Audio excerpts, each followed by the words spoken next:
My name is Miss Cindy Muffins, and I've been getting lots of compliments about how people think my new series, Hard Lesson Learned, is well done. Someone actually came and asked me to produce their series for them, and this inspired me to make a tutorial so that anyone who wants to make a Sims series can avoid all the trouble of trying to figure out how to get good at doing so. This tutorial will be split into 3 parts: beginner/general tips, pre-filming prep tips, and my personal tips for filming and editing. Let's jump right into the general tips video. In this, I'll cover everything about CC, mods, cheats, how to film, and proper game settings. Let's jump in with CC. If you don't know, CC stands for custom content. They're things you download out of and install into the game. I get near all of my CCs from thesimsresource.com. You have to make an account for this website, but it's worth it. If you go into the proper menu for yourself, let's say Downloads, Sims 3, Hair, and then click the proper subcategory and the Free button, you can choose from thousands of gorgeous downloads for your characters. CC makes your Sims beautiful, so go crazy. To get my game mods or modifications, I go into modthesims.info. All I have from them are 2 very useful things: the pose and animation players. You need to make an account on the website to get them, but they're useful as you can use them to make your sim do anything from sit on the ground and hold their leg in pain to walk while talking and looking to the left. To get them, I search for and download them, then enter my Sims 3 folder in the documents. I create a new folder called Mods, and then inside the mods I make 2 new folders, one called Packages and one called Overrides. Then I open Notepad. Type in, or you can copy all this info from the description bar and save it as resource.cfg. Make sure it's under all file types and not text file when you save it. Also make sure that you type it into Notepad.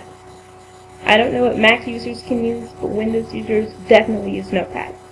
After that, I go to b1.org and use the online archiver, I don't know what it is, but that to convert the file mod that thesims.info gave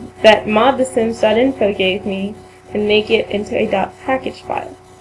Finally, I drag that .package file from my downloads into the packages folder that we made. To use the animation and pose player, you need animations and pose packages. I download those from any random website. I just Google search it, make sure that I think it's safe. If it's not in English, I use Google Translate to translate it. A lot of these websites aren't in English. I use YouTube for a lot of my animations and poses as well, so you can look on there. There's a lot of good stuff. And when you have it, convert it to b1.org if you need to. If it's already a .package file, drag it into your packages folder. Make sure that you save all the codes for the animations, maybe the poses, but you don't really need it, in a file.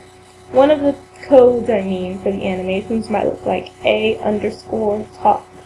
They'll usually have that in the description of the YouTube video, or in a picture, or underneath where you downloaded the file. Using cheats is a great way to make the Sims game function in a way that doesn't normally. To open the cheats menu, press Ctrl, Shift, and C at the same time. A blue box should pop up. Type in there, testing cheats enabled true. This cheat has many abilities. 2 I like to use are that you can shift and click on the mailbox, and you can make all of your Sims in the house have 100% happy moodlets. Then shift click on the mailbox again to make all their needs static. This makes your Sims happy and eliminates their need to complain about being hungry or anything, making the filming process a lot easier. If you type edit in CAS, this cheat makes you able to shift click on your Sims and send them back to create a Sim. You can change anything about them, just like you did when you made them. It'll probably say for you when you type it in if the cheat doesn't work. Just ignore that and press escape. It should still work perfectly fine.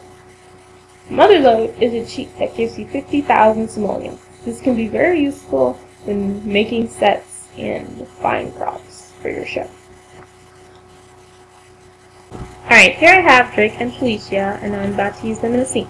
The first thing I'll do is I grab my animation post player. If you click this and then click decor and the miscellaneous, the 3 circles, you'll have your animation post player. I don't really need those, so I'm not going to get them again. First thing I'm going to do is have Drake reset his current animation player. And then I will add it in, and the animation will be A_talk. And once you've entered all the animations you want, you just press enter and it's done, and you can play it or play it looped. I usually play it looped. So Drake is doing the animation right now. And now I'm going to try to have Chloe do a pose. So select a pose from the list, and I'm choosing a pose. Whatever one I want. Just press the check mark, and then Chloe does it. And this is a cheat I forgot to tell you, but if you press Ctrl-Shift-C and type move objects on, if you move into buy mode, you can actually move your sim wherever you need it to. This pose works on a bed. It's her sleeping, but I'm just kind of showing you moving it around.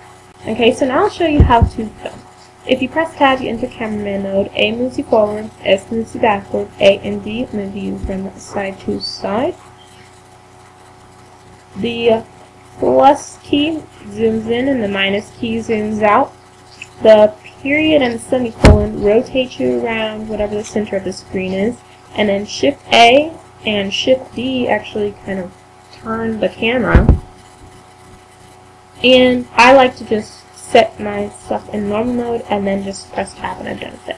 So the way that this works is if you press control and a number, it tells the camera to memorize that spot. So the number has to be 5 through 9. So I'm pressing Control 5 on that spot, moving again, pressing tab of course, and pressing Control 6 on that spot. Moving again, it takes me a second to get there, but once I do get there, I press Control 7 on that spot. So once I have that, I have 3 different spots set on the camera. And the way that works is if you just shift and press the number for 5, 6, or 7, it'll snap you to that spot.